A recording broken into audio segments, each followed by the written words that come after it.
This is Spartan 117. Anyone hear me? Over. Isolate that signal. Master Chief, you mind telling me what you're doing on that ship? Sir, finishing this fight.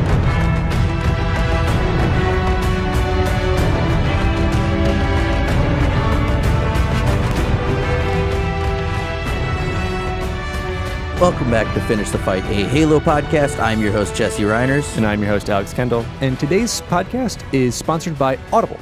You can check out a free audiobook at audibletrial.com/finishthefight. And as always, before we get into the topic of today, let's go over a few updates that have been going on within Halo itself. So the first one being that, of course, like Halo Reach and Halo CE, there are rumors starting to come around that we will be getting Halo 2 and Halo 2 Anniversary flights coming to PC here very soon. Now, the other thing that we want to talk about just real quick is that there is a possibility that Infinite itself is going to be delayed just because there is a lot of insider speculation that the Xbox Series X and the PS5 might be delayed as well. But now moving on from that, kind of not great news. Now let's get into the meat and potatoes of today, our episode number 28, which is Glasslands. Really excited about this one, honestly, doing this book. We heard a lot of good things coming into it and definitely had a lot of lore in it itself that kind of wasn't shoved down your throat. So let's talk about the book itself.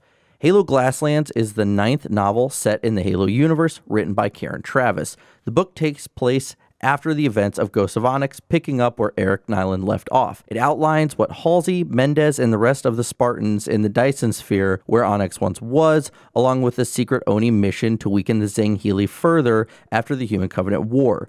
The novel questions the morality of Oni, the Spartan 2 project, and the decisions made during uncertain times of tension between former foes and allies. The book was released October 25th, 2011 through Tor Books, containing 464 pages.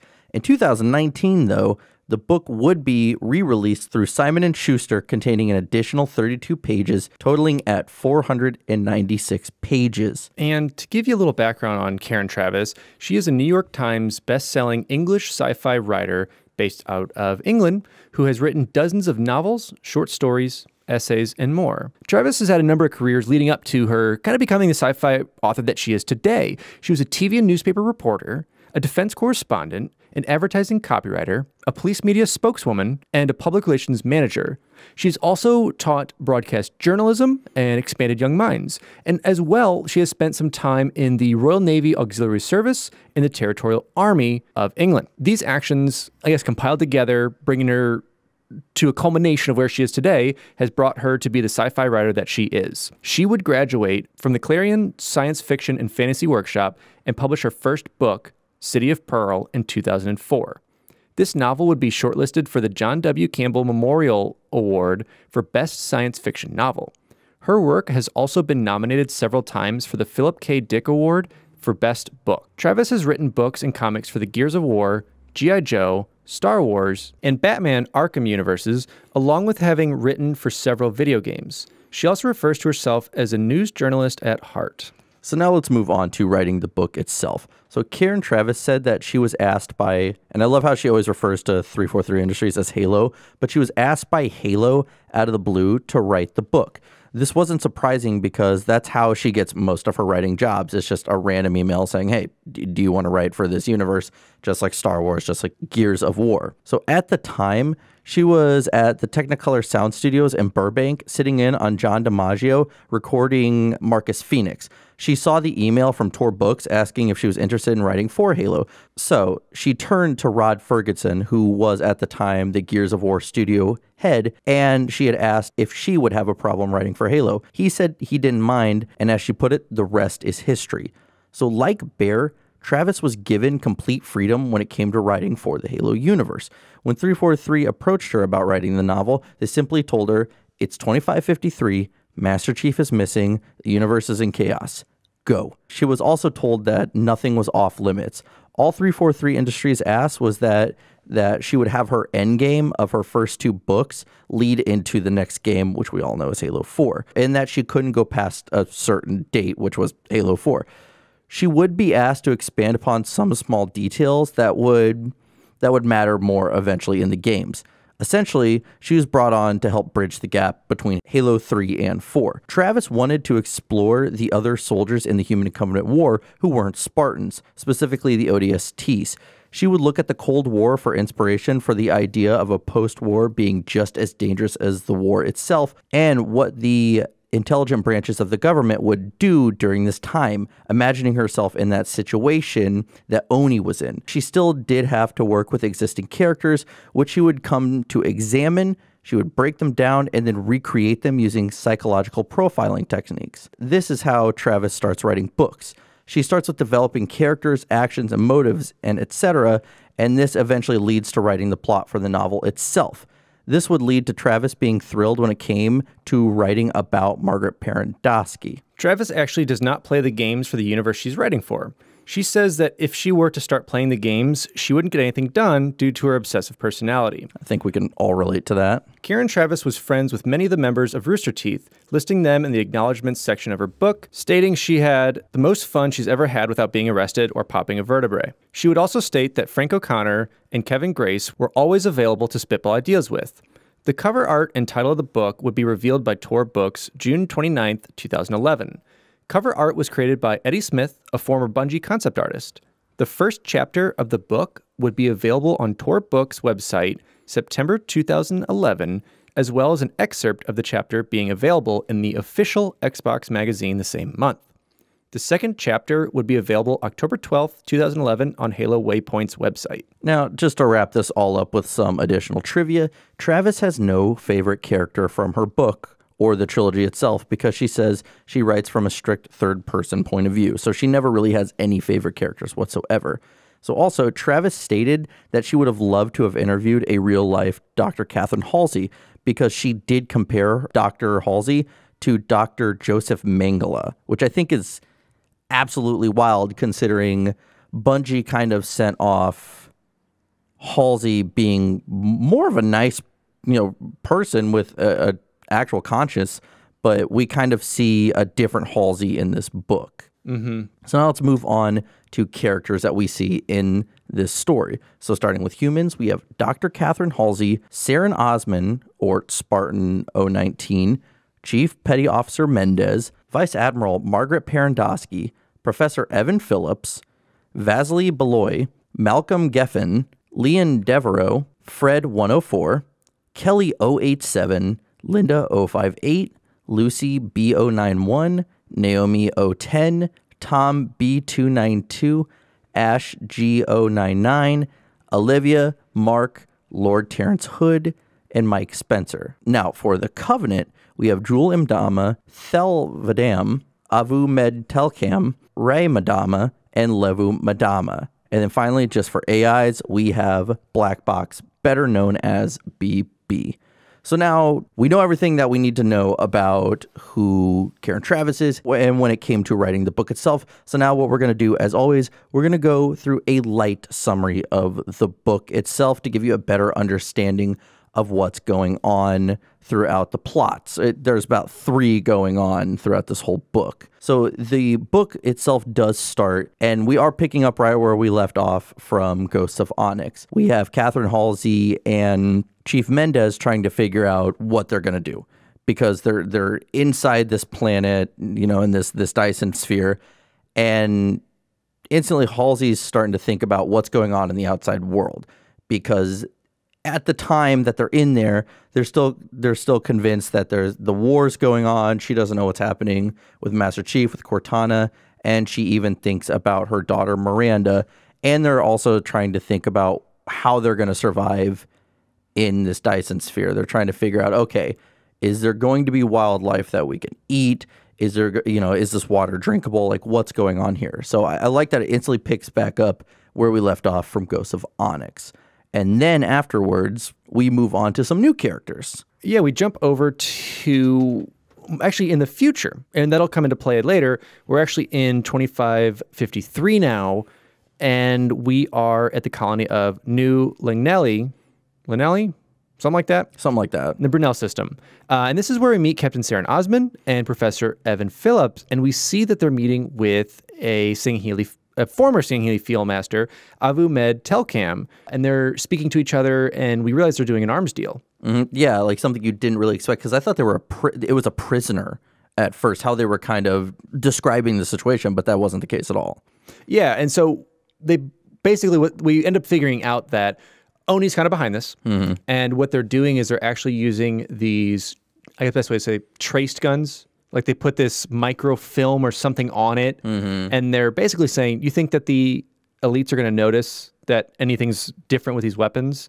And they're like, no, they're with all their prophets gone, with all their scientists gone, they're just warriors. They just need stuff to fight. Yeah. They won't notice. Yeah, because we start to get this insight into, like, really, they have no idea what to do right now. Like, most of the elites are warriors, but there's no war. So it's like, what do you do at that point? And that's when we kind of figure out that there is some kind of plot with Oni to make sure that the elites don't build back up, because then it kind of moves on, and we meet our group of ODST who come into it's Australia, correct? That's where like the UNSC is based out of, like, Sydney at Bravo 6. Sydney, yeah. And so we meet Vasily, Beloy, Malcolm, Geffen, and Leon Duro. So their friend had just passed, and his request is, you need to go to this very specific bar, and you need to have a drink on me.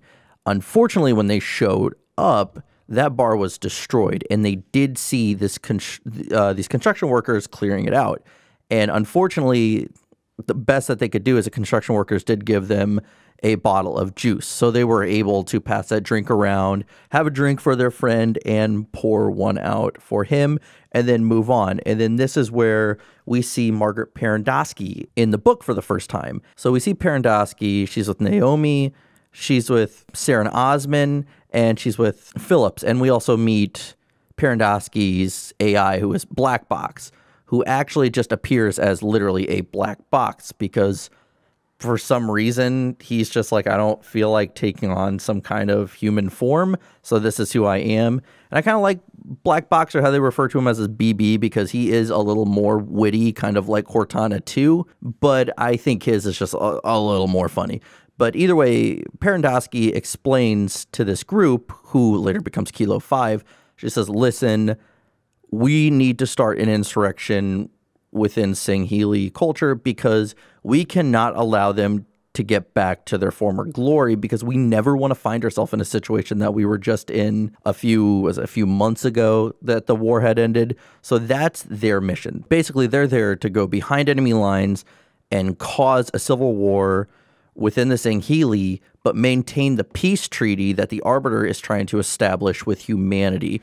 So it's interesting. You didn't realize that this kind of thing would happen. You'd kind of think that humanity would be thrilled that we're like, awesome, we're going to be friends with these guys, and we're just going to leave them alone. But Oni has a much different plan. And the crew finishes up. They are awarded, whatever you want to call it, they're crewed into the UNSC Port Stanley.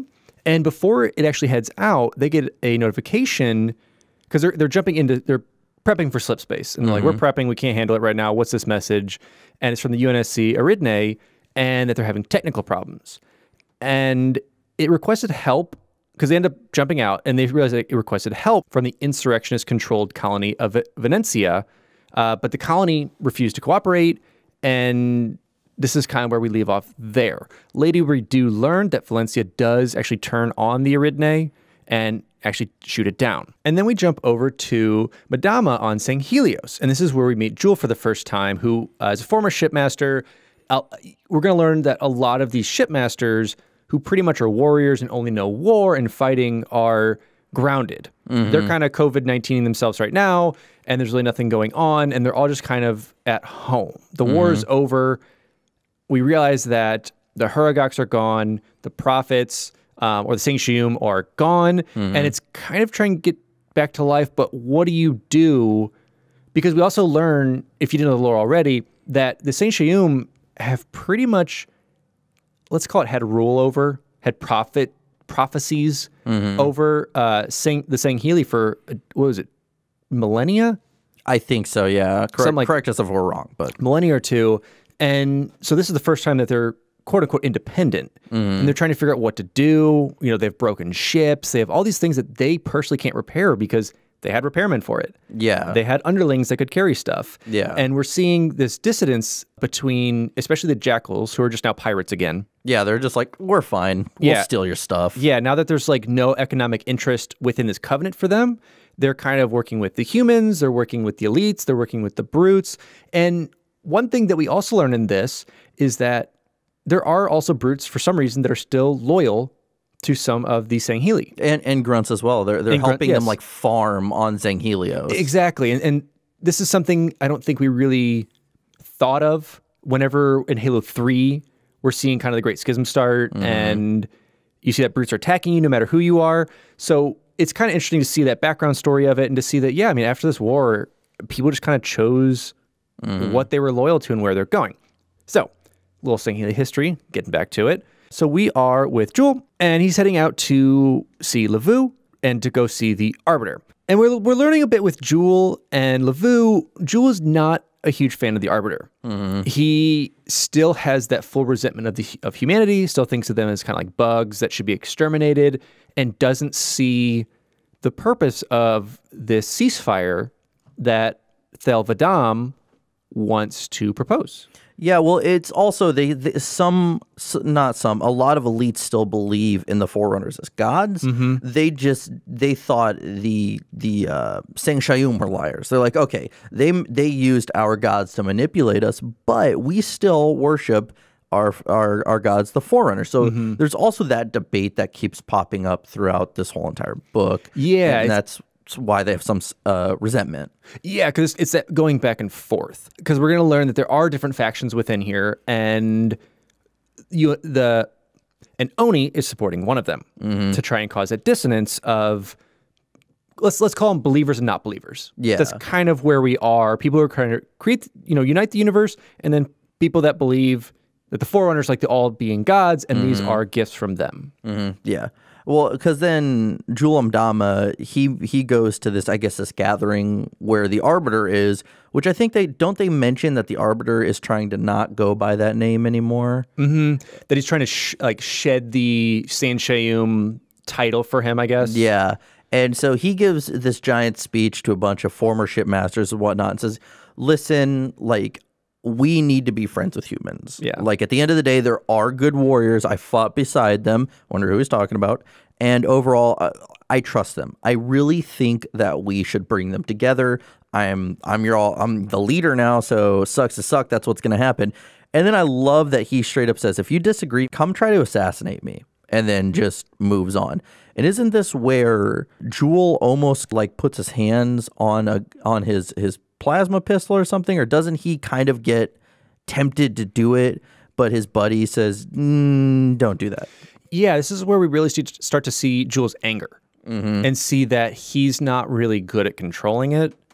And to start this off with this book is written very cinematically. So I think this is really a scene where you could really picture in your head very well, like handling the pistol, coming up, and then out of frame, you see like a hand grab his shoulder, be like, no. Yeah, don't do that. That's not smart here and now. Yeah, I want to say Travis writes cinematically, and she describes faces before or after someone says something. So I think that really helps when a character says something or a character is responding to something.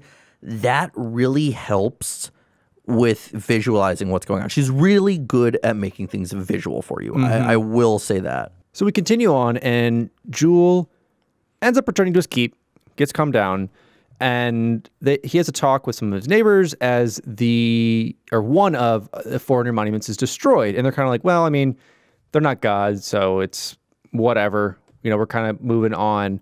But as that happens, they realize there's actually explosions and more going on in the distance. And it turns out that there's actually this devout group of monks, if you want to call them that, or like the devout Sangheili that are still worshiping the Forerunner, who actually retaliate and do an airstrike. And we learn that the neighbor Raylon and his brother are killed by the servants of Abiding Truth, who, going back a little bit, their leader or their contact person for the humans is Telcam, the one that we met with earlier to do the weapons deal. Yeah. So it's definitely we're starting to see this divide within Sangheili culture. So things are really starting to pick up within that short amount of time within the book. So from this, then Jewel decides that he's gonna kind of learn more about this enemy elite Sangheili faction, the Servants of Abiding Truth. So he ends up visiting. Isn't it like a kind of a forerunner structure where they're having this meeting of all these former shipmasters? And so they're all saying, like, listen, we need to get we need to get our ships back, and we need to fight against the Arbiter because none of us agree with this. And so Telcam, the leader, is asking for volunteers. And so Fours, who is Jewel's friend, says, listen, I know you want to volunteer and help try to get some of these ships back. He says, but you can't whatsoever. And in a cliche sense, he's like, okay. And then the second his buddy, like, stops talking to him, he's like, I volunteer. So that's kind of like one of the things that happens. And I like that he's also like Jewel psychology in this. I really like how he's written because it shows a lot of uncertainty and insecurity within Jewel. And even in a situation like this where he's around a lot of decorated shipmasters and he kind of like feels awkward and he's like trying to kind of insert himself into these situations or these conversations. Yeah, because one of the biggest things is Jewel is a newer shipmaster in a sense, because a lot of these had been battle-hardened shipmasters he saw and ones that like he had seen before or he'd served under. That was one of the biggest things. A lot of them he had served under. So they're older masters who are getting into this, and he accepts it. Telcam says, all right, let's do it. And they decide that they're going to go to the Anrar. They're going to go to the Anrar shipyard and steal the Unflinching Resolve. And it was a frigate that was formerly captained by one of his shipmasters, Baran. And I love this whole interlude that they have in there because they basically just go in and be like, I need that ship. And the brutes that are guarding it are just, all right. Yeah, because they're like, there's no profits to tell us that we can't get it. So what's to stop anyone from... or what's to stop us from taking it? Yeah, because the brutes are like, I mean, you're a shipmaster, so yeah, I guess so. Yeah, it's and I thought that would go sour. Spoiler alert, it really doesn't. The only problem they have is, yeah, spoiler alert. Even though we've already told you what happened, but it's just like they're just kind of like, where are we gonna park this thing? They kind of have that dilemma. Yeah, because they have to figure out where they're gonna hide it. Yeah, and they eventually don't they hide it in the Mandama Keep. Or am I crazy? Either at the beginning or the second time they move it, because we're going to learn that they move it a couple times to keep it not necessarily hidden, but show that it's moving and not just parked somewhere. Yeah. Not just accumulating tickets. Yeah, they're trying to make sure that they can, like, if street sweeping comes along, they can move it from left or right side of the street. They do get a few parking tickets, though, unfortunately. They do, just so that they know that people are real. Yeah, so after they leave the shipyard, we go back to the Dyson sphere. And once again... I love being grounded in dates because coming from a book where you didn't have dates, we get lots of dates. You get lots of dates here. And as we're seeing, we're going back to the past. We're going back to 2552, back to the Dyson sphere. And within there, you realize that this group, they sort of split up because like you said earlier, they're trying to forage for food, figure out what's edible here, what's not, because we're learning that the rations, I think it's only like 4 days or 5 days of rations, something like that they have currently if they go on 500 calories a day. Yeah. So not much. And we're starting to see people kind of poke each other's nerves. You know, it's kind of starting like... to see some tension rise. And that's mainly between Mendez and Halsey. And specifically their units. Because we hear Halsey, who we know is a genius, but so dumb around normal people. She's been calling these Spartan 3s kind of these false ones. And that they're just fake and kind of... like a hodgepodge together one. It's not a true Spartan. But as they continue on, they discover a Forerunner tower. And Mendez decides to explore it and brings Lucy along with him. And they go inside, and it's pretty dark. And I think they come to a room that they think is kind of like a utility room to turn the lights on, right? Something like that. Something like that. They have no idea what they're doing in there. No, they're just poking buttons. Like Holly's like, I don't know. Because we learn later that a couple of the Spartan 3s find the quote-unquote light switch and power everything on. But in this interim, Lucy goes off on her own because she spots something moving in the shadows. And it was something bigger than these little lizards they saw. So like, are there other people here? What is this? Yeah, enemy she doesn't know. Yeah, because no one it didn't dart, but it moved at an alarming pace. Alarming pace, yeah. A pace that would make you curious about it. Yeah, don't ever ask me for like police descriptions. Yeah, they didn't dart, they just moved. So, but yeah, so she goes after it, and she's feeling along the wall. So obviously she can't see, and comes up. The best way to describe it is like they feel like it's squishy, but not. And it was. We're talking about the floor or the walls. The wall when she's like feeling through. Yeah, it almost like currently the walls themselves are like the smooth, polished stone of the Forerunners. Yeah, they described it as it could have been built yesterday. They describe all these facilities as it's like this, like someone came in here and must be cleaning this daily. But yeah, she kind of almost just like phases through this wall. Yeah, because she like felt it and it felt weird. I forget how she described it in the book, but it felt odd. So she kind of pushed against it a bit more, and it like ate her. That's what I do. I'm like, this is weird, and I just poke it some more until it eats me. Yeah, so she gets Scooby-Dooed through there, and the gang needs to find her now. That is actually literally the subplot of the whole Dyson Sphere thing. Is literally an episode of Scooby-Doo. Part A is Scooby-Doo. Minus trying to figure out who the ghost is. I mean, they still are, though. Lucy went after the ghost. True, yeah. But so Scooby's now lost, and Scooby is Lucy. And so she starts seeing some movement. And because she discovers she's like a hangar. Because there's different vehicles around. Nothing that she recognizes, but a lot of vehicles around. And she sees movement on something. And she pulls out her gun and fires. But she says that the second she pulls that trigger, she realized she just fired on a Huragok. Oh, yeah, because I love this line in the book. There's no reason for it except to describe that it's a Huragok. She's like, it smells like farts. What's with farts lately? It's great. Because she's like, it smells like farts in here.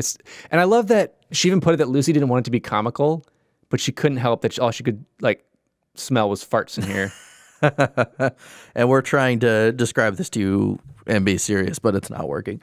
But yeah, in this sad scene, she does shoot this Huragok, and she realizes it after it's too late when she pulls the trigger. So she basically comforts it while it's dying. And this is when we see, I think it's 3 other Huragok that are in the room. Yep. And automatically they're freaking out. They're like, uh-oh, we're screwed. And remember from Ghosts of Onyx, Lucy can't speak.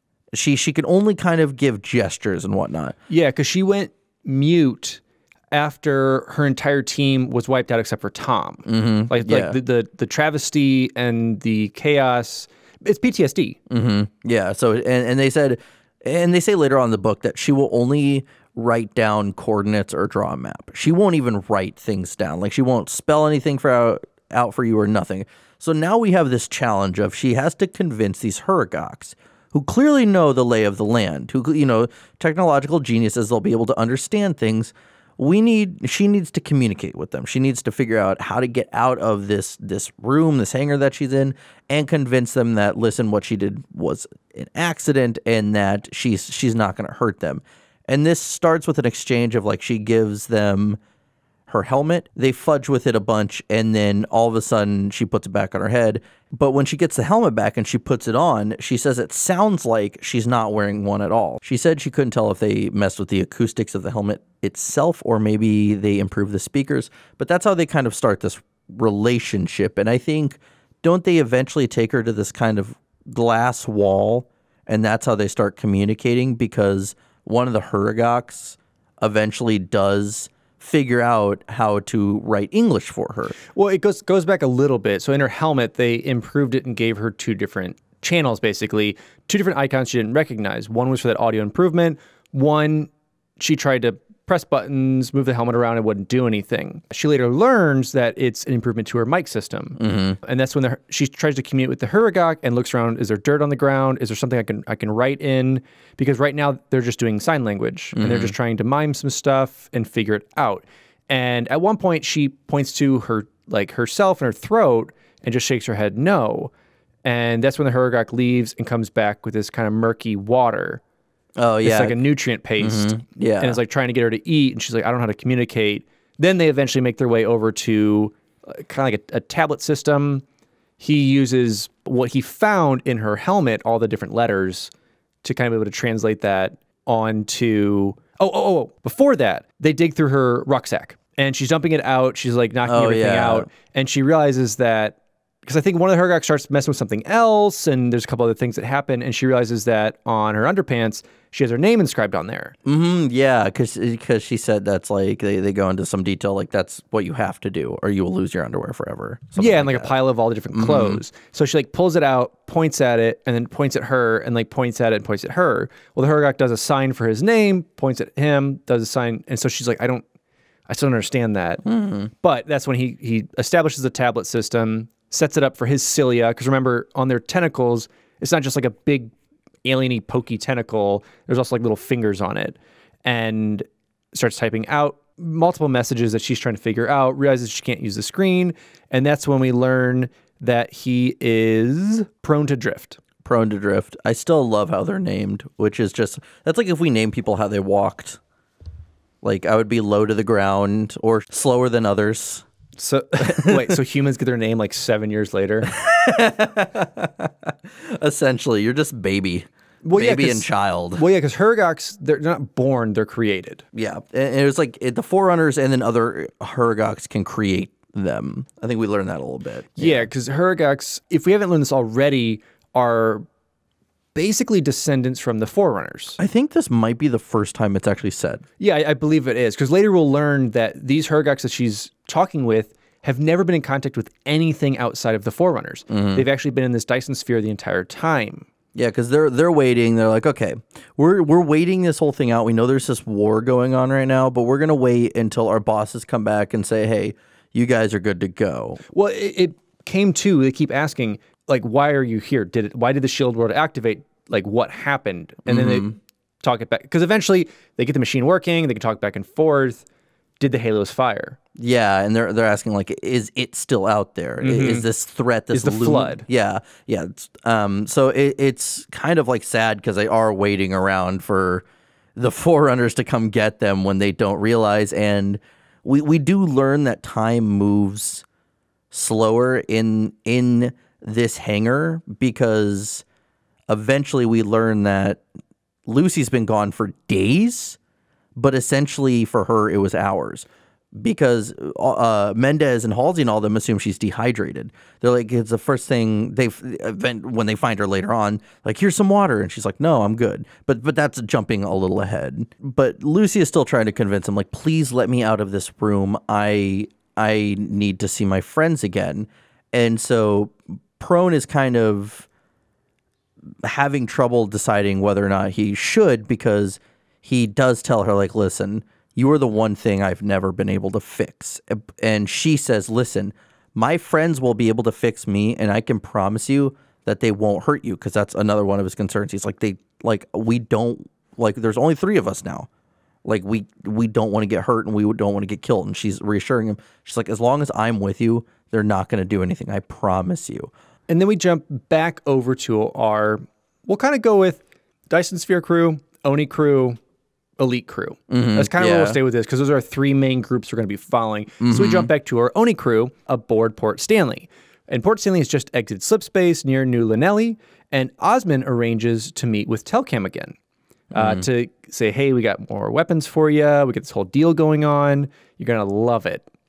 And so Kilo 5, like Jesse said, the group that we're calling these guys, that's their official name. They have walked 5 miles. Lands in New Linelli, and they drive this Warthog, hauling all these weapons over to Telcam, and they kind of decided who's going where for this. And going back a little bit, this is actually where they start to tag the weapons. So before was just kind of the meeting of, like, the prologue of what's going on. Yeah. And now here's where we're talking about the tags. So, like, hey, they don't have scientists. They won't notice them. And it'll be great because the more they spread them through their people and through their worlds, we can basically track where they're going. Yeah, and maybe even, like, if, like, who they might be trading the weapons with as well. Yeah, to see, are they with the Kigyar? Is there, are they with the insurrectionists at times? Are they trading? And we learned that basically Sangheili and humans are just as dumb as each other, and just, like, trying to, like, figure out what's going on. And it's really everyone else is kind of controlling the ecosystem around it. They could just ask. They could just be straightforward and ask, be like, are you trying to screw us over? And they're like, yeah. Are you trying to screw us over? Yeah. And then the book would be over. That would be it. The book wouldn't be as long as it is. Yeah. And then another thing that happens on the planet that I don't really remember going anywhere was as they're getting ready to leave, like things went fine, they did the deal, they're going back to their ship, and they discover a human on this world. And we'll go back a little bit. So this was an old human colony that had been glassed by the Covenant, and we're in the Glasslands right now. He said it. He said it. They talk about it. This is kind of the Glasslands area. This is almost kind of no man's zone because this is the outer colonies, been glassed up. They say it looks pretty because they're like, hey, I'm not on a ship anymore. I'll take any landscape. Yeah, they discover this man, this guy, this fella named Tom Muir, who reveals to be the only survivor of this colony. I think he's just a raving old mad lunatic. Yeah. He's just like, everyone else is dead. How did you survive? How are you the one person to survive this? They know, and at least in this book, we haven't read the other two in this trilogy. There's no real backstory to this guy. He's just like, yeah, I've been here for like 20 years or something. He's like, I just live off of the land. Does he eat glass? I don't know what he does. Yeah, I think maybe he's a glass blower. The whole actually trilogy is about him and his glass making business as we see it progress. The Covenant did kind of put him under for a while because glass is readily available. That's true. So he had to cut prices a bit. He had some competition grow up. Skillshare ended up having a bunch of classes on how to blow glass. So it was a whole to do. We later learn he gets offboarded, but he comes on and they kind of isolate him. He's kind of like, hey, I'm with you guys. I'm a human. He witnesses that deal go down. Yes. And that's why Osman considered killing him. But she had stated, I think it was to Parandowski, that her first impression of her teammate, she didn't want to see him just kill an innocent man. So it wasn't so much that it was like the morality of it, but just because that this team was new. Because she almost considered shooting him. Yeah, and this is obviously a covert op that's going on, and he can report to literally anyone that shows up. I mean, is it just their team delivering weapons? Are the Kiggyar delivering? Is there an insurrectionist? Yeah. You know, who else knows about these operations that are going down? But yeah, this reminds me of like, I don't know, 70s or 80s when whoever it was, I can't remember his name, was shipping cocaine for the U.S. government, and they saw, and two kids witnessed them doing this, so they murdered the kids and left them be and tried to cover it up. So I thought this was the direction that was going to go. That was a really bad history lesson on my part. I'm sorry. but so I was honestly waiting for it. But then the next scene when they say that they took him, I was like, oh, thank God. It's like, because he's just farming glass. So that wraps up that little bit of mission. Then we go with Kilo 5 again, and they go to Rains? Sure. Something like that. In order to, we learn, extract an Oni agent known as Mike Spencer. He's the guy who's been behind enemy lines, I think almost the whole war, if not a little bit before it. Because we learned that Oni has had all these people planted behind enemy lines, learning the different Covenant dialects and languages, specifically a lot of what Sangheili spoke. And they're going in to pull him out.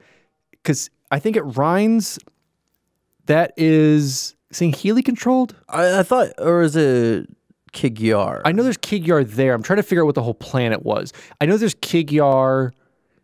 Yes, no, it is Sangheili controlled. Because if there were to be a firefight or anything, they don't want the elites knowing their presence there. Because we also learn at some point in the book, I'm breaking wherever we find this out.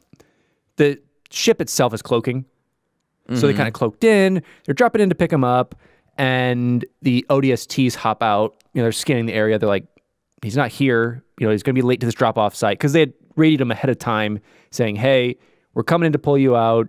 And that's the worst when you text a friend. You're like, hey, I'll be there in 5 minutes. And then you wait another 5 minutes outside. Yeah, you're like, you should have just walked outside. You knew the time it would take you. You should have known these things. He's that friend. He's that friend.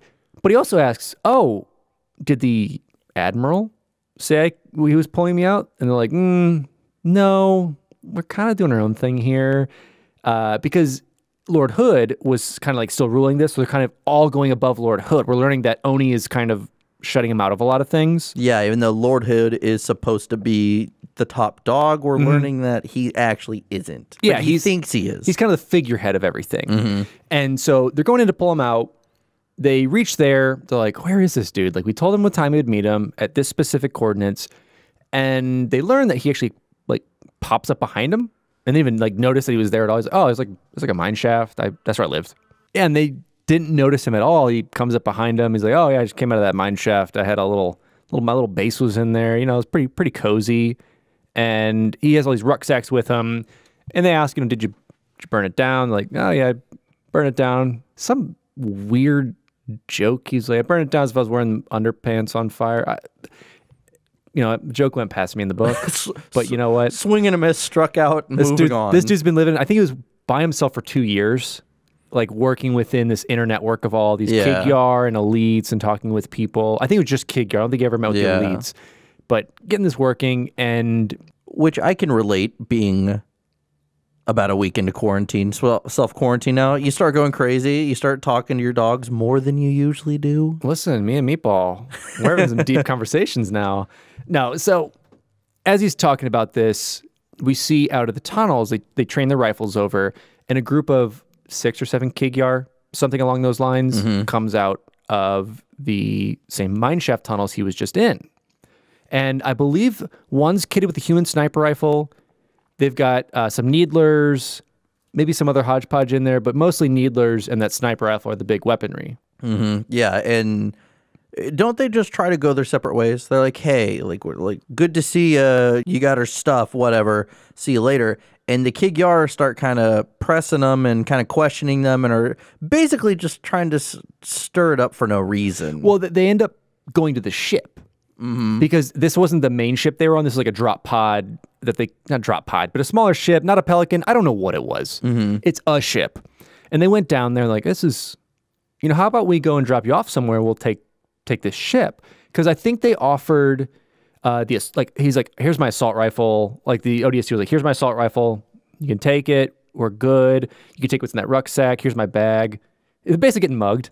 And it's like, just take it, and we're gonna go. That's called a soft mugging. Yeah, it's just polite. Like, I see you got that. We'll take this. We'll go. You'll be good. And it starts off that way, but like I said, they start prodding around the ship more and more. They start to figure out kind of where the hatch is, and that's when it just kicks off. Yeah, because I think one of them eventually does grab. Is it Vaz? Grabs Vaz, and Vaz, does he hit him or shoot him? He whips around and holds it in for a second, but it's the guy with the sniper rifle. And that's when he first starts talking. He's like, whoa, don't creep up on me like that. And the sniper rifle guy basically says, your stuff is ours now. Yeah, Vaz turns around, doesn't enjoy that. Eventually the firefight does break out. And to start the firefight off, they actually radio Naomi, who's in the skies in their big bird, and says, hey, it's going to kick off. You got a little support for us.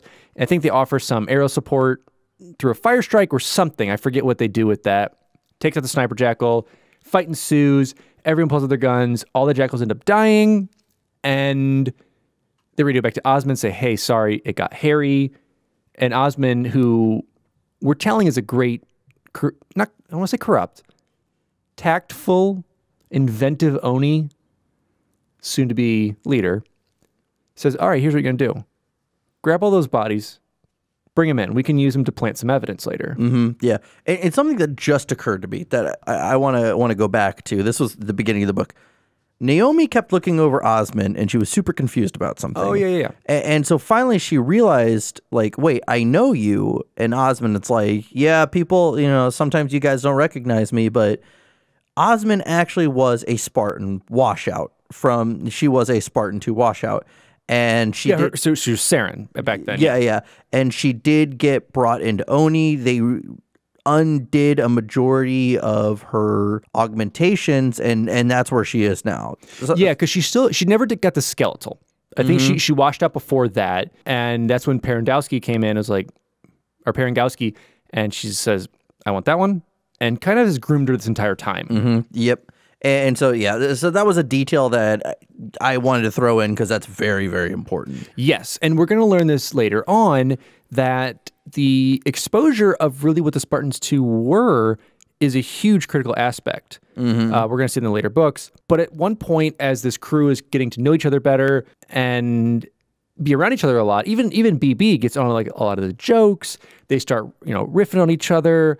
And actually caring about everyone on board, even though, you know, ODSTs don't like Spartans and no one likes Oni, you know, and having spooks and stuff on board and having Phillips as a scientist. It was kind of all these different walks of life because he comes from civilian life.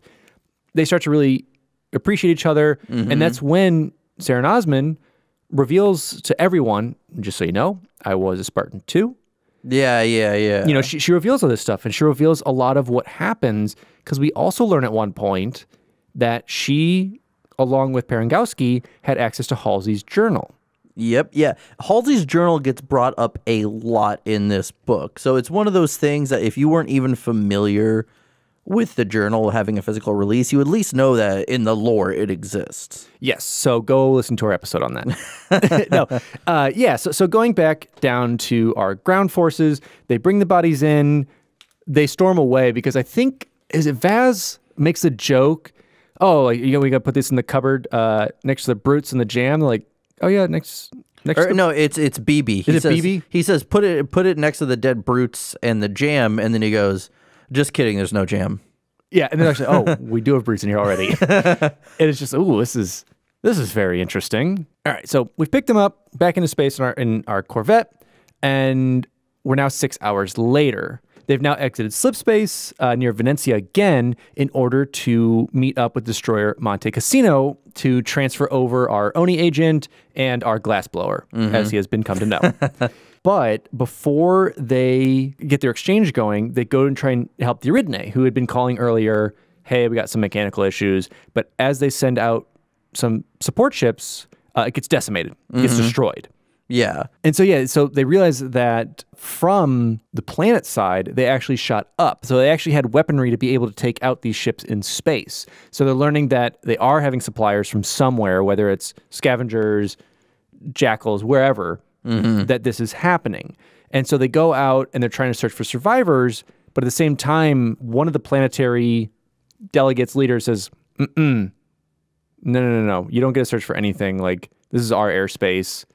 Get out of here. So they bring the ships back in. They don't find anyone, but they're like, we'll be back. We'll be back. Yeah. So we're seeing so much tension in the universe right now. Yeah. Just from we're back to that pre-war insurrectionist turmoil that honestly some of these people never had to deal with.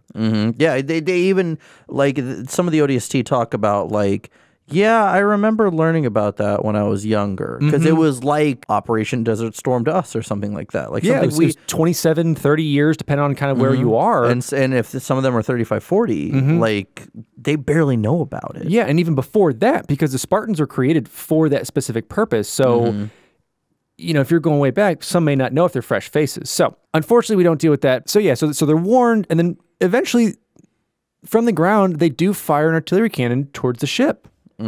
And luckily, they do have the Monte Cassino with them, who fires back, destroying the cannon. And they're like, that wasn't human, that was Covenant.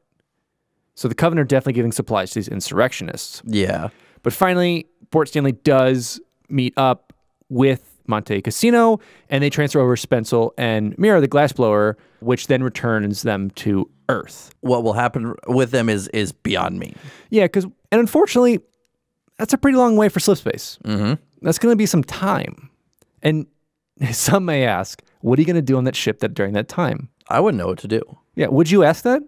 All the time. Oh, there you go. Well, one thing they can do is they can listen to some audiobooks. Oh, yeah? Yeah. And today's wonderful podcast, whatever you want to call us, is sponsored by Audible.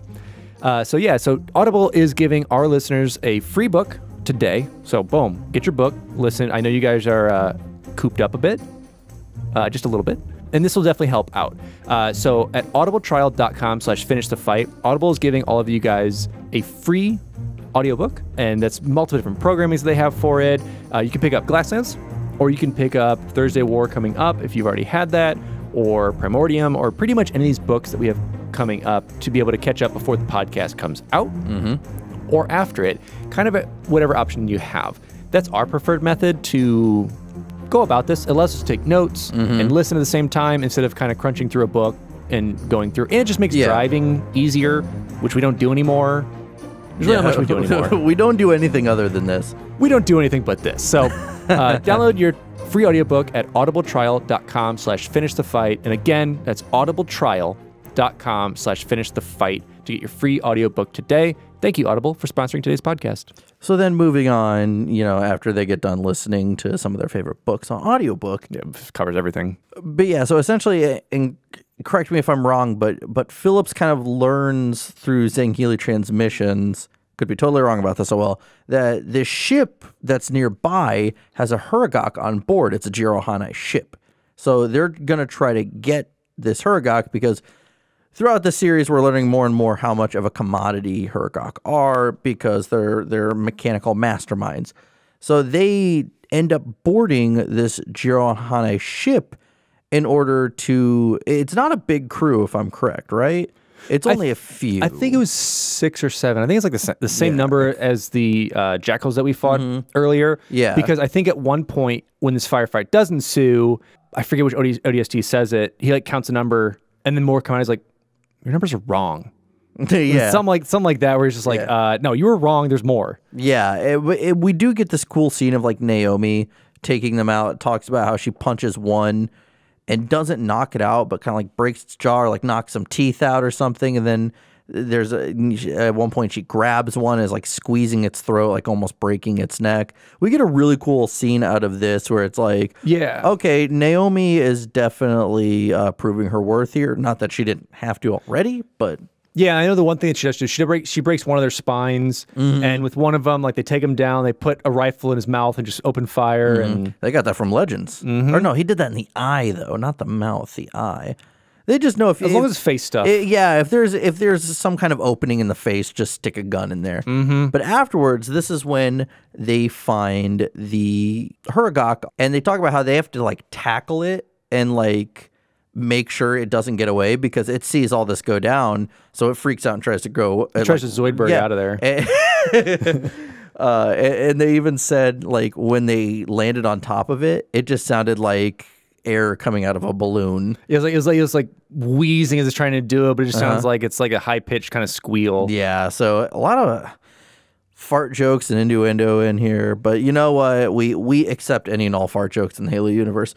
But yeah, so they do bring it on board, and they say, listen, don't let it touch anything important. Keep it away from the main systems. Because we'll have to kill it. Because remember, we saw that it was a first strike, correct? Where that one repaired a Spartan's armor, and then they had to kill it because it's this guy's kind of neutral. So he just passes all this information along. So I think... Yeah, not on purpose. It's just what they do. But by repairing the armor and looking through systems, and... was it Chief's armor? I forget who they were doing, but it might have been. They're learning about Earth, and no one can learn about Earth, so they had to unfortunately put him down. Yeah, and so this is the same situation. I think one of the ODST just gives them the helmet and be like, "Here, just screw with this." And so I like that. That's really they're really. It's like Kevin from The Office when they tell him that there's cookies in the kitchen. He just goes. So they're like, "Here, fix this," and they're just cool. Yeah, and they just do it. It's that's all they really know. But then afterwards. When Osmond's I have an idea for those bodies, this is where it comes to life, is she takes all the Kigyar bodies and puts them on the Jirohanai ship. And doesn't she also put some UNSC weapons in their hands as well? Yeah, and it's a Model B or a Model A, whichever the older assault rifle was. And to act as if this was a raiding party and everyone kind of wiped each other out. And they didn't put all the Kigyar bodies. They put a couple, as if the rest of them got away with the Huragok. As if they figured out that, they pirated this ship, figured out there was a Huragok on board because they're that's worth a lot of money on the black market. So, because we're going to learn what kind of comes of that in a minute. Yeah, so that's overall is they can still maintain that truce with the elites while kind of taking their stuff. Win-win for everyone, essentially. And now we jump back to our elite squad, if you want to call them that. And we are with Jewel and Telcam. And we're at the Beacon Keep on Sangheili. And Telcam explains to Jewel that he lost contact with his Jirohanai contact named Manus that was bringing a Huragok he recovered from Serene's Certainty. Piety, which is a ship that we learned our ODSTs were on, and our Oni people, returns. And he goes on board because he noticed there's dents and dings and the bulkhead's kind of messed up. He's Someone scratched the paint job. yeah, but going back to when we were at the hangar before, we saw that a lot of these ships are beaten and battered because we don't have engineers or buggers to come and fix the stuff. So they're kind of like making do. So he's like, maybe it's nothing. They go on board and they discover a dead brute, and they start to discover more. And then finally they discover that jackal with the assault rifle and a couple more that have human weapons. And they kind of tack it up to the insurrectionists and the Kigyar were working together on this, possibly, or it's just a Kigyar.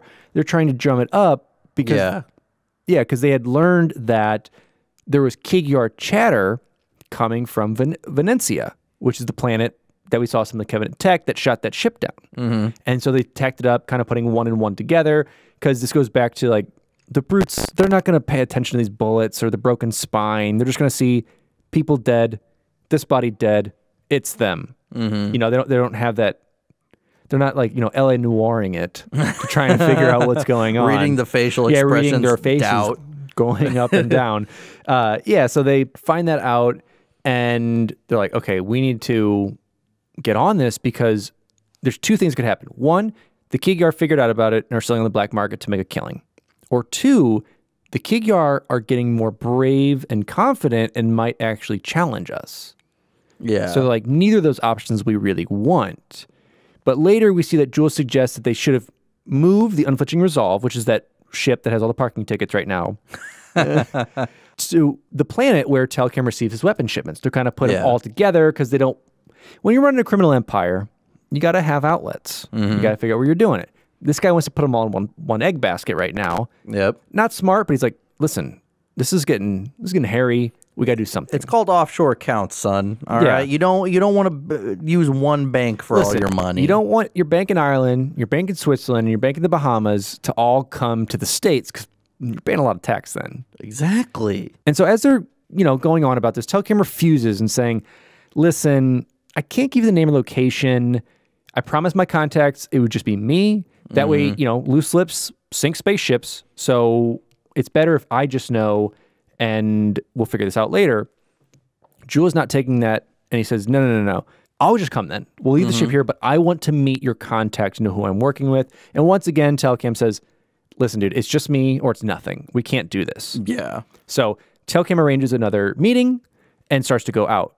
We figure out that Jewel follows him and follows him to New Linelli and discovers that he's actually receiving weapons with humans. Because before they're saying, oh, humans are trash. Like, we'll never get weapons from humans. That's ridiculous.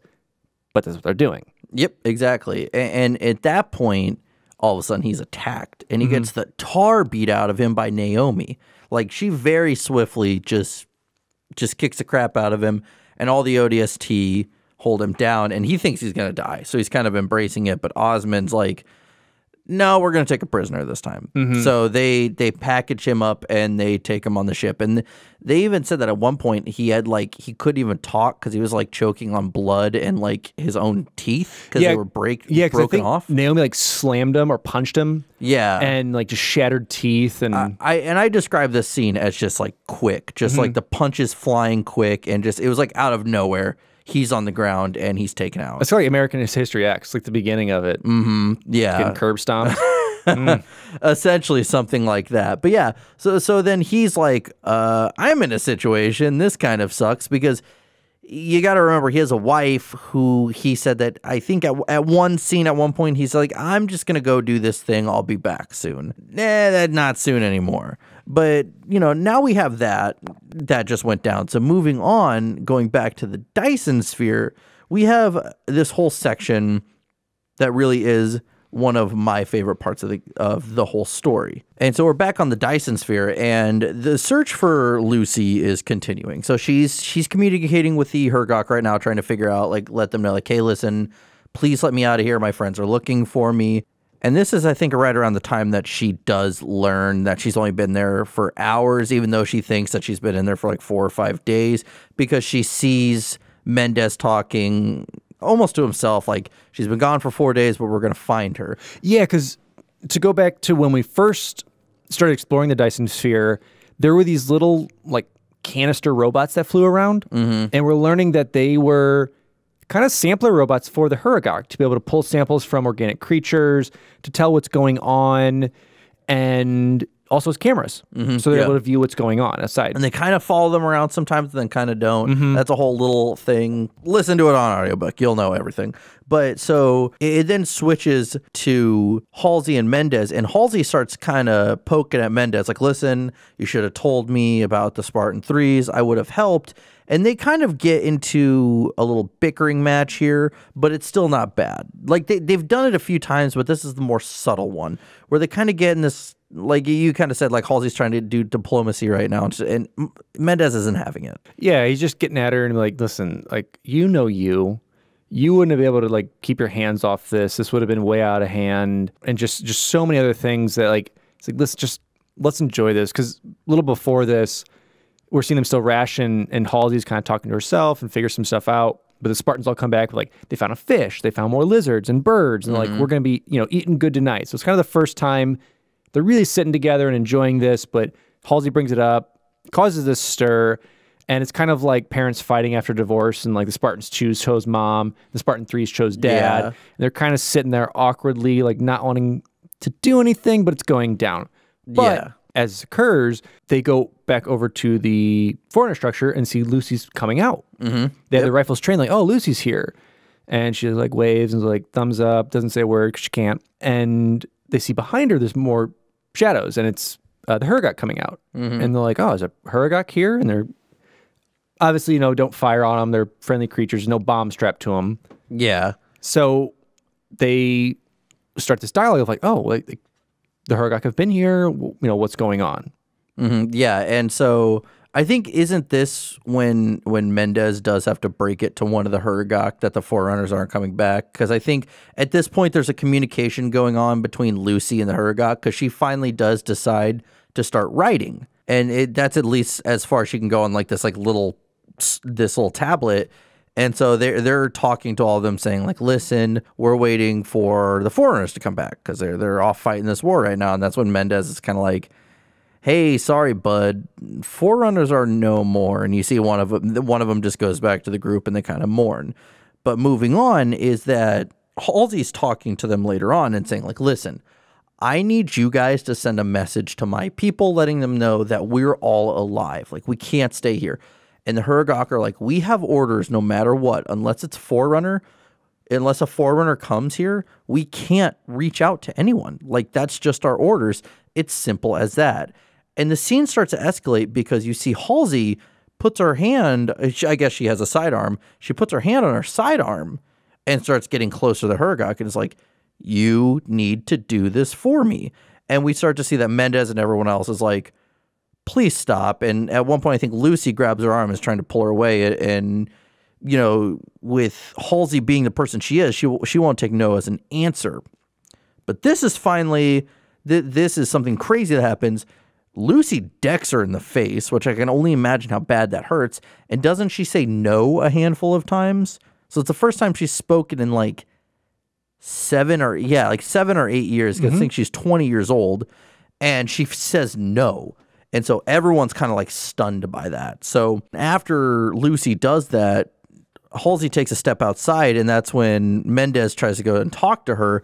And this is where all hell breaks loose, because I think the tension that's been building between these two, they've had these subtle little arguments, but they finally let it all out, and they start arguing with the morality of what they did with each other. And it's been said a few times that, we learned in Halsey's journal that Miranda Keyes is actually Halsey's daughter, but it gets aired out in this argument, and he even talks about how, you couldn't, your daughter wasn't going to be a perfect copy of yourself, so you just sent her off to her father and you made a clone of yourself. That's who Cortana is. And they really just let it all out, and it's like the things they say to each other are absolutely kind of horrible. But I mean, it's one of those things, like, I think it needed to be said. And eventually that's when Fred, I think, comes in and he breaks it up. He's like, this is done. This is over. And Fred's the leader there. I can't remember his rank. So Mendez just has to walk it off, essentially. But then afterwards, this is when Prone kind of sees, you know, who really is good in the group? And he approaches Lucy and he says, okay, listen, you guys can send this message after all. And so originally Prone was going to let Lucy send the message, but Lucy says, no, like, I wouldn't know what to say. So Halsey's going to do it. And so that's when Halsey barges through and she's like, okay, thank you. Of course. She, like, you know, fixes her hair, you know, pulls her skirt down. She's like, I'm fine. I have a black eye right now, but I'm fine. So she does end up sending that message out into space. But then Halsey does hear back from Margaret Parangoski herself. It's weird how Parangoski is kind of being cold with her, but trying to act civil. It's weird. And Halsey thinks that something's up, because doesn't she also call Catherine Halsey by her name? And she's like, she never calls me by my name, but she's our ticket out of here, so I'm going to play nice. Because it is mentioned that Parangoski does know, she's like, I'm pretty sure Halsey's alive somewhere. She's like, she's got to be over in this area where Onyx used to be. She's like, but that's not our main mission right now. Like, that's on the back burner. But then the second Halsey reaches out and is like, hey, we're still alive, come save us. She's like, okay, we'll make our way to you. We'll go get you guys. And now jumping back forward in time, we're back to Port Stanley. And this is where Osmond checks on their Sangheili prisoner, contemplating, like, he was there with Telcam. Was he planted by the Arbiter? Mm-hmm. You know, who is he? And they end up kind of trying to figure out what to do. And they go, okay, we've got this Huragok, requires adjustment.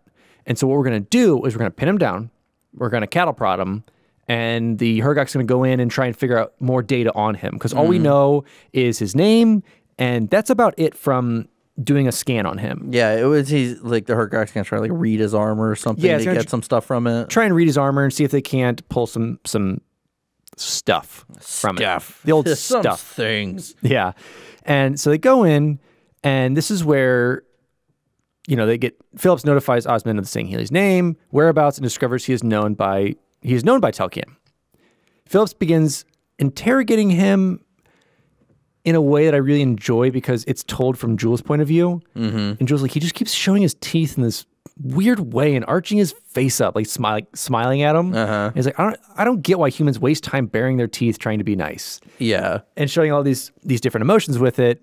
And through the what's happening with it, he discovers that this guy actually does understand Sangheili language, even if he's talking like, you know, a beaten child. Yeah, they said, it was like, or like an autistic child. They said it's almost like through the pronunciation. Yeah, he's pronouncing things like just really weird, but enough to understand it. Yeah, because he doesn't have mandibles, so he can't pronounce certain words. But he goes, okay, I can understand what you're saying, and he does appreciate that. And they're going back and forth, and this is where he fidgets with that Arum, right? Yeah, so he has an Arum, which our Jewel had on him, and discovers it's like a little puzzle box. And this one was this one metal? I think so. Because a lot of the ones that they had thought about were wood, but it seems like if you're higher up in a clan, you get a better one. And it takes Sangheili months, years to try and solve these. And he solves it. He's like, yeah, I've been working like 3 hours, 4 hours. And he's like, impossible. You know, you must have cheated. So they go on about this conversation. And what we pull out of it is, before he goes, he says, okay, well, we know that you're an agent for the Arbiter. You know, I want you to think over this conversation. I've got to go do some stuff. Bye. And he basically says, oh, you know what? I will think over this, because if they think I'm with the Arbiter, I can use this as leverage. And Jewel notices Phillips leave because they had overheard this one word that he knew, Hood. Because he had heard back on Sanghelios that Hood was supposed to meet with the Arbiter because he was the shipmaster of shipmasters for the humans. I love that's what they call him. It's like he's the boss of the bosses. Yeah, it's great. And this is where Osmond was notifying them that Fleet Admiral Terrence Hood is traveling to Vadam to talk with the Arbiter, and that they would be his quote-unquote bodyguards. Yeah. And they're like, this is perfect for us to get like an idea of kind of where we're going into, and to do it on a quote-unquote peace mission. Isn't this kind of like some of the first time the humans have ever been on Sanghelios too? Voluntarily, yes. Yeah, that's what I said. Yeah, voluntarily. So the first time they were invited. They were ever invited. Accepted. Yeah. Yes. And so it becomes Osmond, Voss, and Phillips go. And it's great because they describe Phillips as like, you know, little schoolgirl like squealing about all this Sangheili stuff because he's actually genuinely excited about it. A kid in a candy store. He's just like running around touching everything like he loves it so much. Like yeah, and so the Arbiter comes to meet him. The peace talks are like the most boring ever. It's literally like Hood's like, oh, if we're trying to ceasefire, and Arbiter's like, oh, we trying to ceasefire? Okay. And then he's like, okay, cool. Yeah.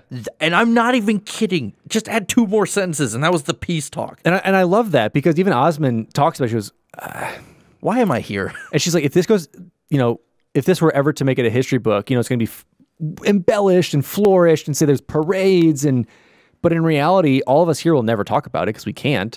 But it's really just, let's do peace. That sounds good. All right, I'll see you later. But before they do leave, Thelvadam did know that one of them could speak the language. He says, Phillips, right? You can speak the language. And he starts speaking in Sangheili. And he says, you know what? You need to come back and you need to check this place out. Like, you need to see our rich history, our culture. You're more than welcome. And he's, I think, besides Hood, the only one that he really acknowledged and shook his hand. And he ignored Osmond and Voss. And they went on their merry way. Yeah. So, and I remember he was like super excited about that because I think they even said that like even the Sangheili, like the idea of having a fan, they're like, oh yeah, you kind of won them over because of how much you love their culture. Yeah. And this is also not only the first time that humans were there, but the first time they've ever actually been invited to come on, they even say like as a tourist, as someone to come see the landscape and everything. And to wrap it up, the final thing is Hood then tells Thelvadam, listen, thank you for allowing us here. I want to invite you as well to come see the war memorial. Because you knew John, Barton 117, Master Chief. Who? Should I give them all the names? And we'd love it if you could come and honor him. And he said, I would gladly be honored. Let's do it. Yeah. And you think up until then, because it's brought up a few times, before they even brought it up, I thought this was like a long time after that, because I can't tell you the dates off the top of my head, and I'm not going to check them. But the second they start bringing up the Void Memorial, I was like, oh, that's kind of cool. They're actually tying in Halo 3 to this. It's not post-Halo 3. It's almost post-Halo 3. Yeah, it's great. And I love that aspect of it, that they're actually like she did so well incorporating those little tidbits of details of just, hey, here's the things that we kind of got to talk about. Do it. And before they leave, the last request is, hey, if you have prisoners, please release them. And he's like, yeah, we might have some humans. I'll let you know. And he's like, if you have any Sangheili, release them. He's like, yeah, I don't think we do. Yeah, he's like, I'll check, but pal, we don't have any prisoners. The scene before that, that's when Osmond's just like whistling in the background, like, oh, that's like one of those cartoon things where all of a sudden they just like start like, oh, look at the time. They just start like occupying themselves, like, I gotta get out of here. Yeah, so they take off, and this is where they start to devise the plan of like, okay, this is perfect. We are going to implant you down there. You're going to gush on some beautiful Sangheili architecture and whatnot, but we're going to have a cam relay hooked up to you to give us what's going on. Yeah. Because Phillips is going down. And Phillips, to take it back, he was just a civilian scientist who came aboard he was like one of the only in his lab who knew all the Sangheili stuff. So he was there for that. And now they're trying to put him on this covert mission, but he seems to really warm up to it. And I think his character arc was kind of like the squirrely scientist guy at the beginning, where like if something in the corner moved, he would jump and be afraid. And now he's like, oh, I'll go undercover. Yeah. Because he's a commodity and he knows it. He knows he's useful. And I think he's like warmed up to having all of these kind of brothers in arms around him. Is like, I'm one of them. Like, I'll definitely do this. This is my part to help where I can. Yeah. And so afterwards, now we're jumping back to the Dyson sphere again, because this is where we see that Halsey and Parangoski are having another conversation, and Parangoski tells her, unfortunately, listen, Cortana and Master Chief are MIA, and your daughter has passed away, which I think is like, it just, and we see how cold but tactile she is, because we're learning from Osmond, like, oh yeah, she does laugh, she does smile, just not to you guys. Yeah. So it's crazy. And then of course she kind of gets in this very quick depressive state, because like, how do you handle that? But she still has to keep her composure on the spot, because she's also kind of worried about all this Forerunner tech, and she's like, oh my God, like, once they come get me, I'm going to be just buried under so much work. I will never see another person in my life. It's going to be awesome. But we kind of learn, though, that Osmond's like, hey, Kilo 5, just so you know, we're going to go arrest Halsey. And so Halsey doesn't know it. Halsey's just excited. She's like, cool, this is going to be my life now until I die. Yeah, because Osmond had been slowly but tactfully releasing some more Spartan 2 data throughout this to her other Oni operatives that are with her and to the ODSTs, saying like, oh, what was this document I dropped that's the entire Spartan 2 program? Oh, whoops. Can you get that for me? I'm going to use the bathroom really quick and then go take a shower and then eat my meal and then take a nap and then I'll come back and get it. Don't open that with the thumbprint I programmed in for you to look at everything. And so she goes on. So this is kind of a back and forth that Jesse and I are going with this because it's now simultaneous. Yeah. That we're linking up with these. Well, it's because we also learn, and this is important, that Vaz finds out what Oni did. And he's starting to question whose side is he on, and he hates Catherine Halsey for this. Well, no one knew that they were child soldiers. They just knew that they were these soldiers bred for it, but whenever they're kind of connecting the dots of like, okay, you left when you were 12. And you're saying you started the program when you were 6, and that's when Phillips was like, oh, you went to like a naval academy. She's like, no, I was boots on the ground, like live fire. I was kidnapped. Yeah, and we start to learning about the whole cloning thing. And so this is when this starts to link up, because then we see that, you know, eventually they do land on, they find this Dyson sphere somehow. I don't remember the... Well, I believe Parangoski already knew about it. With Onyx. Yeah, or don't the Hergok let them in, if I'm correct? Yeah. So to track back a little bit, Halsey's like, listen, Hergok, you're going to have to come with us because we're going to just harvest your Forerunner tech and take it back to Earth and our people. And the Hergok's like, listen, take whatever you want, but I have to stay here. Yeah. My mission is to stay here, but I'll go make a couple for you.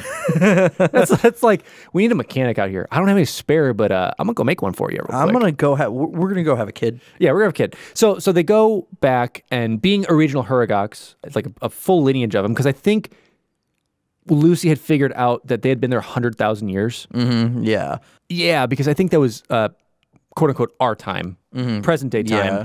But I think within the sphere and the sphere and the sphere, it's only been a couple hundred or a couple thousand. Yeah, because they actually did the math at one point, and I was like, I'm going to forget that. I'm not even going to pay attention to that equation. Yeah, it's crazy. So they bring out 3 offspring.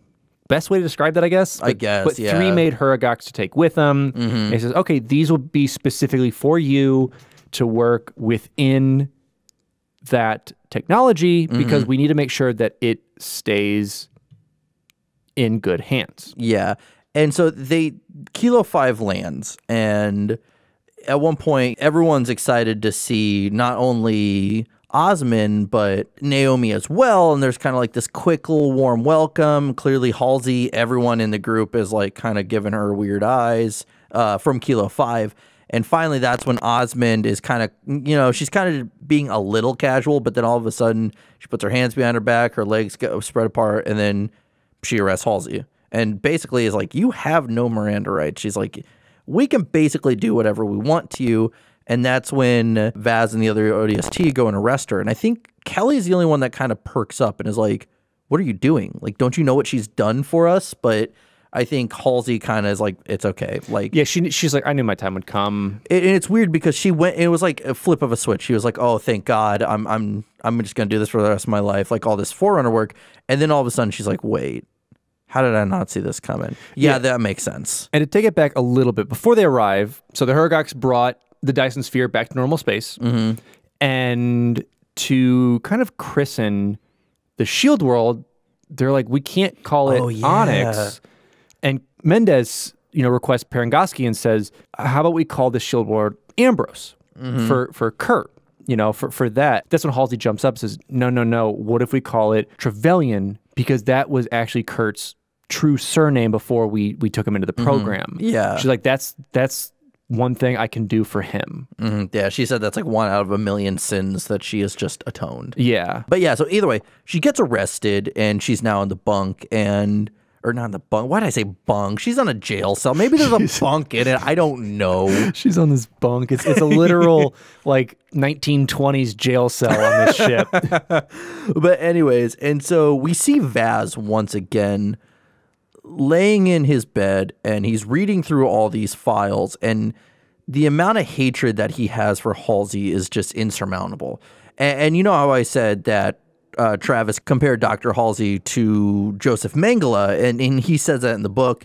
A horrible human being. Go look him up on your own time. I don't even want to talk about it on the podcast.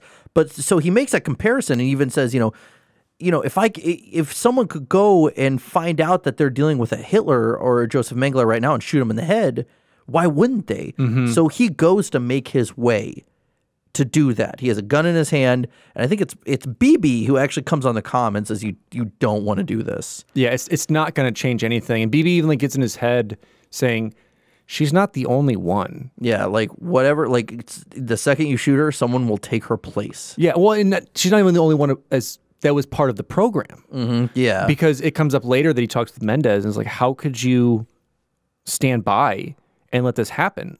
Like you not only once, but twice you guys did this. Mm-hmm. Yeah. And how could you? So he definitely wrestles with those morals and trying to figure it out, and really sides with the Spartans on that.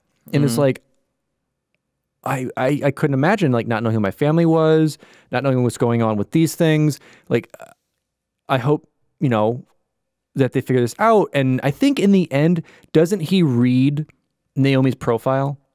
Yeah, he does. And he reads Naomi's, and I think he also read Osmond's. And Osmond has like, I've been able to read my file for a long time. I will never read it. Mm-hmm. I don't care about my past life because it will change nothing. Well, it says that she'll just feel guilt. Mm-hmm. And she'll try and say like, well, who are my parents? Like, can I actually find them? Or what happens to them? Like, I would feel the guilt of not being able to help them. And we even learned that there are some people that are still alive. This is jumping a little ahead. Who are like some parents that are still alive from the kidnapped children. Mm-hmm. There are still a handful. But then we do learn after all of this that they're going to go back to Sydney to basically drop Halsey off. Yeah, they're going to go back. She's going to get debriefed there. And spoiler alert, because we learned this a while ago, technically Halsey's dead. So it's kind of like, what's going to happen to Halsey since she's dead? Well, yeah, because she was presumed dead on Reach because no one knew that she got off, and no one knew that any of these Spartans that are currently here had gotten off either. Mm-hmm. Yeah, so it's kind of a weird ordeal. So shortly after those plans were made, and they're like, we're going to go back to Sydney. We go to Jules' perspective, and he is removed from the ship and transported onto that SHIELD world, which is now known as Oni Research Facility, Trevelyan, where he's greeted by Dr. Magnuson. And he says, you know what? You're going to be cozy. It's your new home from now on. Afterwards, we kind of see Jules in trouble. So he's stuck on this facility. God knows what's going to happen to him. Now we go to the Voy Memorial. And I think a lot of these chapters start with a quote. And I think this chapter or the chapter afterwards starts with the speech that Lord Hood gives at the ending of Halo 3. And we kind of see that all happen. And, of course, everyone's kind of grieving. And a lot of people still can't really process the idea that Master Chief is dead because it's no longer the whole MIA thing. They're like, he's dead. And even Blue Team's like he was the indestructible one. Like, how could this happen? And doesn't Perrin Goski actually walk over and like put her hand on his name and like bow her head for a second on the memorial? I'm pretty sure she does that with someone. I think it's John 117, which is so odd because throughout this book, she's coming off very cold and calculated a lot of times. But then like the people that she chooses to have respect for, it's odd how she chooses and all this stuff. But overall, like the Voy Memorial does happen. Thelvadam is there. So it was really cool to see that kind of written out in the book. And I think they even comment how Mendez is there and he's feeling insecure because he's in his dress blues. His dress blues, and they said he looks good and he was like patting his stomach. He's like, still kind of fits after all these years, but then at one point he's like fidgeting with his neck. He's like, maybe not. So at the end of this memorial, Perrin Goski is talking to Osmond and kind of basically telling her, like, guess what? You're taking over. Like, she's 92, right? 92 or 93? And so she's like, listen, you're taking over. So that's just what it's going to be. And even at one point, Osmond's like, what if I'm not ready? She's like, I'll stay alive for a few more years then, like almost casual. She's like, but you're gonna take over. Like that's what needs to happen, because they said Parangoski could have retired a long time ago. She's just doing this because she loves the power. I respect that. But after that, we move on to Halsey. And Parangoski actually goes and interrogates Halsey. And it wasn't so much of an interrogation as it was like almost an intimidation, because she tells Halsey, like, listen, I've done a lot of horrible stuff. You've done a lot of horrible stuff here too. But the reason that you're here is because you lied to me about those clones. Like, I read your journal. You said that those clones would be fine. And then I read your journal. You knew that they were going to die. Like, you knew. Well, because she brought up that, like, why didn't you just use the clones for the soldiers then? Yeah, because Halsey was playing coy, and she's like, I didn't know that they were going to die. And Parangoski's like, but you're an expert in this stuff, in biology. How would you not have known? And finally calls her out and says, listen, I read the journal. I know that you knew. Like, and the fact that you lied to me, that's what crosses the line. You're lucky to be alive right now. Because going back, probably like the middle of the book, whenever Parangoski and Osmond are talking at one point, she says, you're loyal. The thing I value most is loyalty, and that's hard to find. Because Parangoski was asking, how's the crew getting along? And she said, this is, everyone's doing it. Like, people are talking to each other. We're trusting each other. And she goes, yeah, like, loyalty is all you have at the end of the days. So with Halsey breaking that, I think that's one of the big no-nos with Parangoski. She's like, we could have got along. I could have wiped all that under the rug, but you didn't tell me. You didn't trust me, so I can't trust you. Yeah, and even, I think at one point she like slams down her fist and is yelling at Halsey, and Halsey's like, now I see why grown men are scared of this woman. At one point, Halsey tries to get up, and she like puts her hand on her shoulder and like slams her down in the seat. But overall, it's like, listen, you're technically dead, so anything you do for me is extra credit. Like, you're lucky to be alive.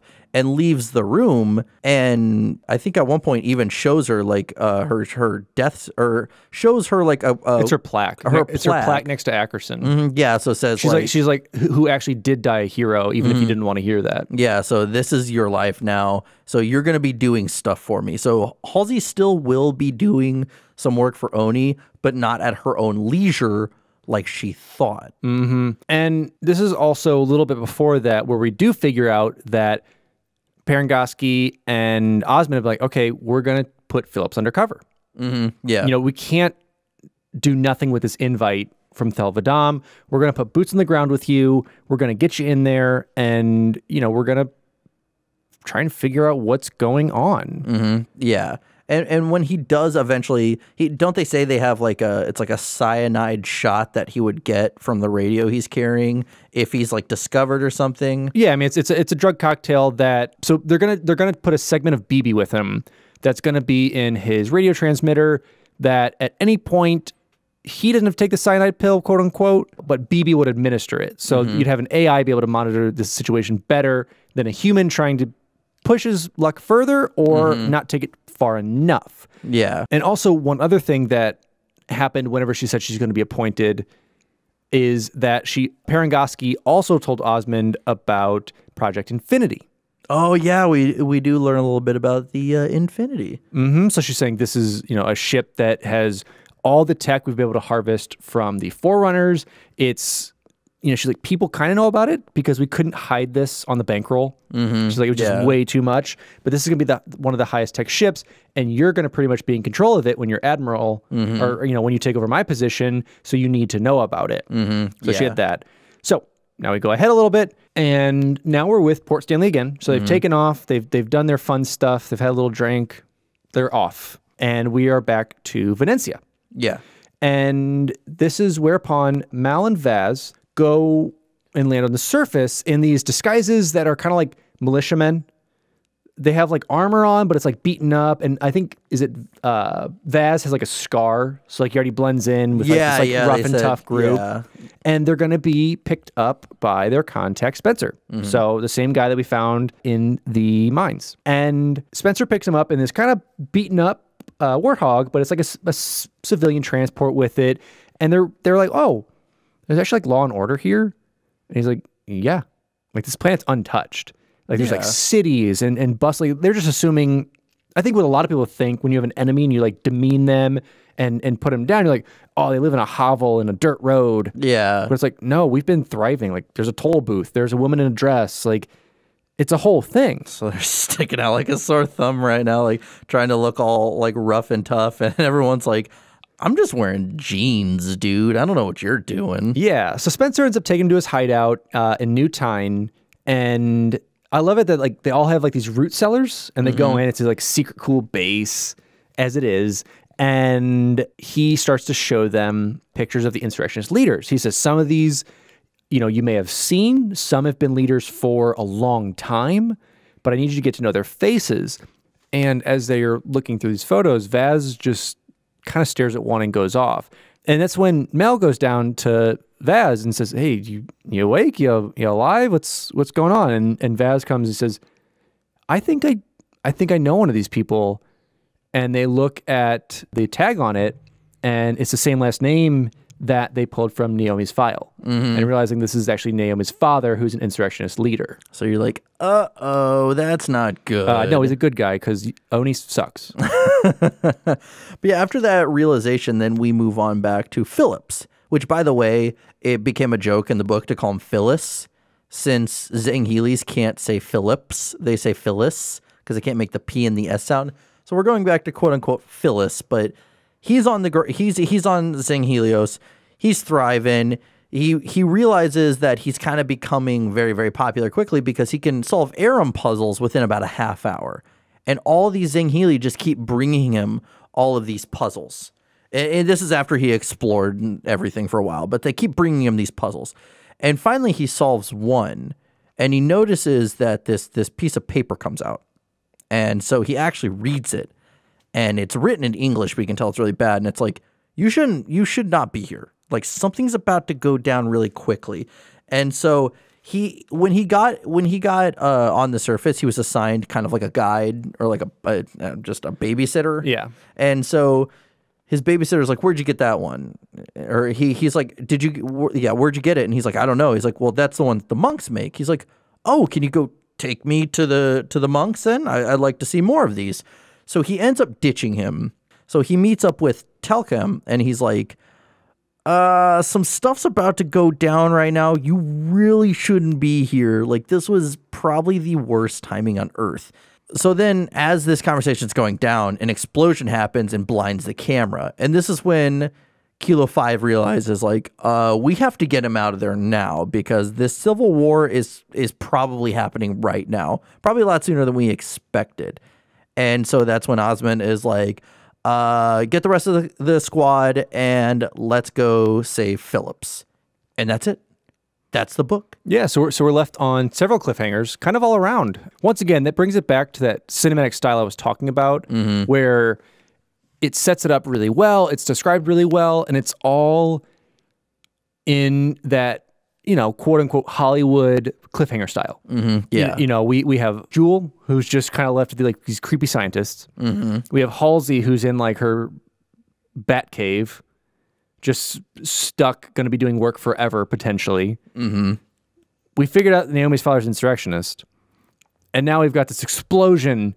Tune in for episode 2 of this crazy story. So it's like, it's such a cool takeaway for it. I really, really like that. So yeah, that being said, let's move on now to what does this do for the lore? So A, we have a better insight into Sangheili culture. B, we also learn how awful Oni is, and that's, I think we're all kind of learning that by now. Like, Oni sucks. That's kind of subjective. That's your opinion on that one. We also see what happened to some of the Spartan washouts. We see that some of them have risen in the ranks within Oni itself.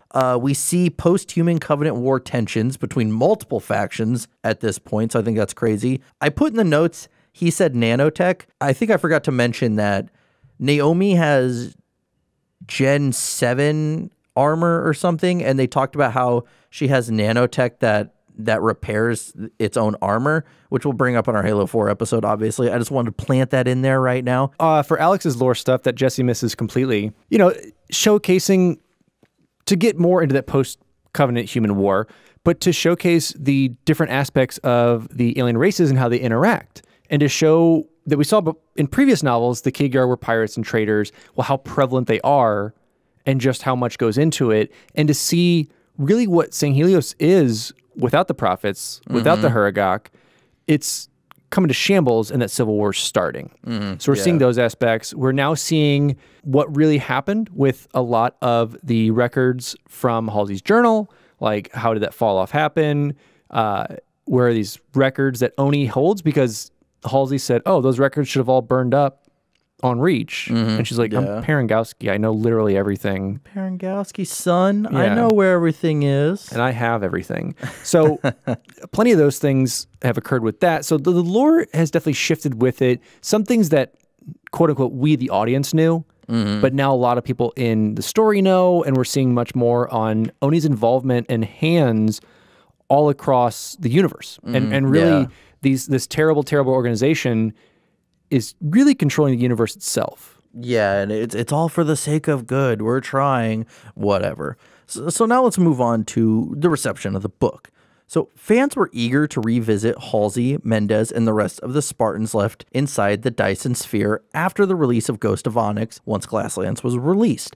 Fans and reviewers alike would praise the book for its storytelling and insight into the post-human covenant relations with the humans and the Sangheili. Travis had not only tenure with sci-fi writing, but writing in established universes and even those owned by Microsoft, giving her advantage to writing this first novel for the trilogy. With this, she was able to tell a story set in a timeline many fans were familiar with, along with giving fans 2 more novels to look forward to, and anticipations and speculations about the plot for Halo 4, and how her novels would tie into them. Let's go over some scores that I could find on the interwebs. Amazon users would give it a 4.2 out of 5. Barnes & Noble would give it a 4.3 out of 5. Goodreads would give it a 4.1 out of 5. Fantasy Book Review would give it a little bit of a low 7.2 out of 10. And 94% of Google users liked the book. And for release versions, you have the paperback, hardback, and audiobook. Pretty simple, pretty straightforward. Now, as always, this is the time where we let our hair down and we say, okay, what did we think of the book? So, Alex, as always, want to start us off? Yeah, it was good. And that's it. Thanks for listening to Finish the Fight of Halo podcast. It was good. It was definitely a time coming to figure out what happened with that Dyson sphere, because that's really the first time we get that sci-fi techiness of the Forerunners. We have slip space, we have plenty of other stuff, but it's like you're in a different universe now that's in a bubble, that's this, and trying to figure out what Kurt really died for. And so getting that aspect is really awesome. And advancing the story of new characters that we're coming to love, to see what really happened to some of the washouts. Like we said, now Spartans basically run Oni. Spartans are later going to also run the UNSC, but we'll get to that. It's really cool to see those aspects come together. Not only that, to really see that the Sangheili and Sanghelios is really not much different than humanity, and everyone's fighting for those Huragoks. Exactly. Everyone needs them. I definitely liked this book. I mean, it was a long book. It's super long. There's a lot of information in there. And it was nice compared to Cryptum. I mean, sorry, like, we weren't fans of Cryptum, so how this was told, I liked a lot better. And there was a lot of lore to be learned, but it was given into you in digestible bites. Well, and entertaining bites, too. Like, yeah. Cryptum was dry, in my opinion, so it was pretty tough. And it comes back to, we're back in the universe that we know. We're back to characters that we know, and we're following this timeline. We're getting more on Parangowski. We're getting more on Oni itself, on these relations with Thelvadam and these other elites that are there. So I think that's definitely a huge aspect of what really drew me to it. And not only that, the writing style was so good. Travis is a great writer. Travis is a fantastic writer and put her skills to work in this. Just given a couple things, like you said, she gets an email. I'm not playing the games. Read some of the books, got an idea on it. Okay, cool. I can write that.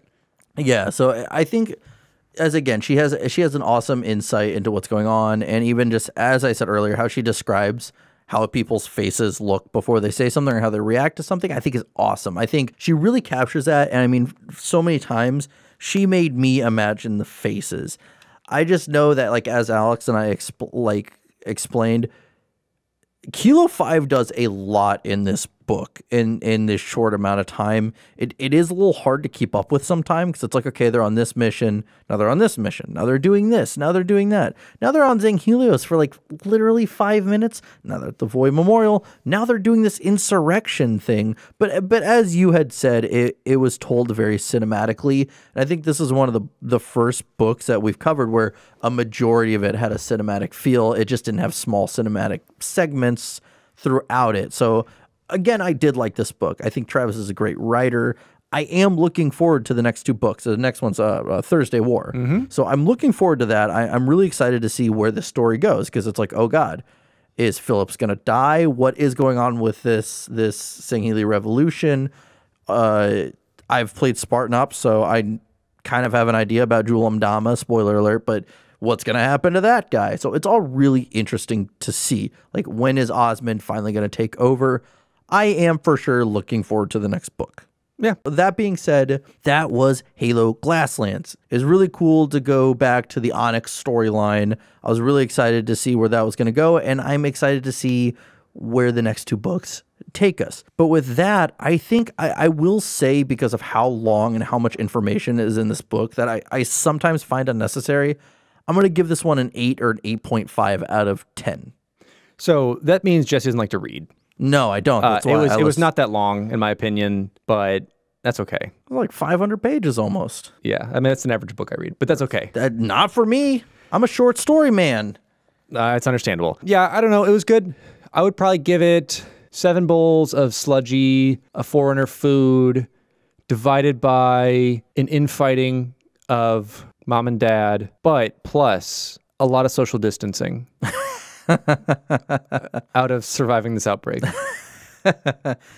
Too close to home right now. Come on. But again, that was Glasslands. If you want to follow us, you can always find us on Facebook, Instagram, Twitter, and then, of course, be sure to join our Discord. I know people say that they have trouble finding it. It is in the description in whatever platform you're listening to this on right now, Spotify or anything like that.